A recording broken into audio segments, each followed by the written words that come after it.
Once extinct in Scotland, its cry heard no more.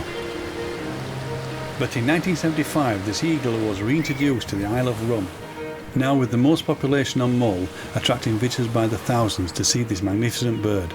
There is no mistaking a white-tailed eagle with a wingspan of up to 2 metres.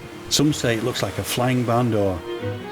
It is breathtaking to see it soar and then dive down onto its prey, spotted with its excellent sight. You can see how powerful and magnificent this bird is.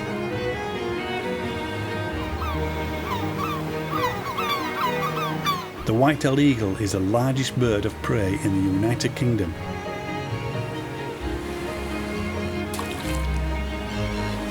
Most of the birds are now Scottish bred. There is now 100 breeding pairs in Scotland. It has taken 40 years to reach this level.